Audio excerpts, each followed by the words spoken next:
Welcome back, everyone. Ready for another deep dive? Today we're doing something kind of different, focusing on just one novel, We Do Not Part.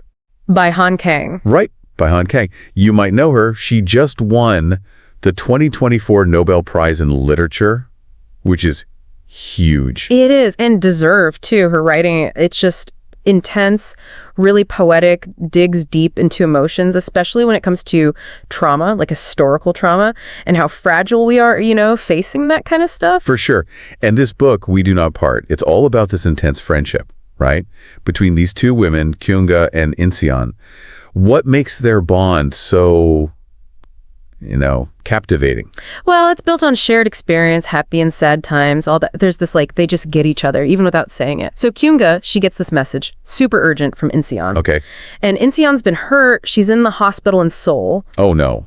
But the weird thing is, what Inseon asks for, it's not like, come see me, it's go back to Jeju Island. Jeju Island? Yeah, where they both live, but go save my bird, Amma. A bird?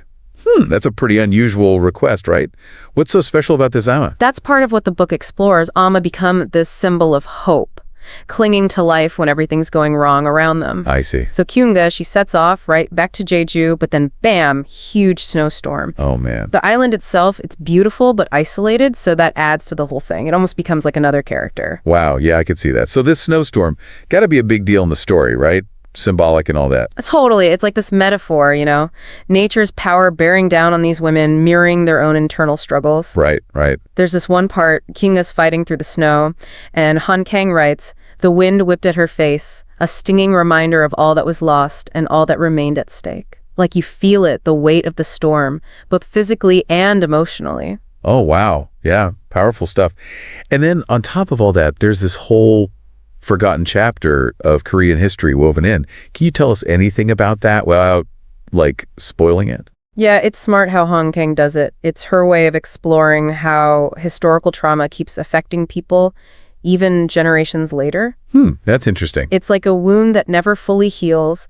The specific event, we don't know exactly what it is, but it hangs over everyone, shapes their choices, how they see the world. That makes me think about how, our past really shapes us even now. And speaking of things having multiple meanings, the title We Do Not Part, that seems significant too, right? Absolutely. On one level, it's Kyungha and Inseon, their bond that won't break. But then it's also about memory, how the past sticks with us, can't ignore it. Yeah. And then there's the connection to the land, Jeju Island, history is etched into it, So someone's listening to us thinking, maybe I should check out Kang. What would you say are the big takeaways from We Do Not Part? Well, it makes you appreciate human connection when things are tough, that's for sure. How resilient people can be, even with pain and loss. And that history matters, our own personal history, and the bigger picture, too.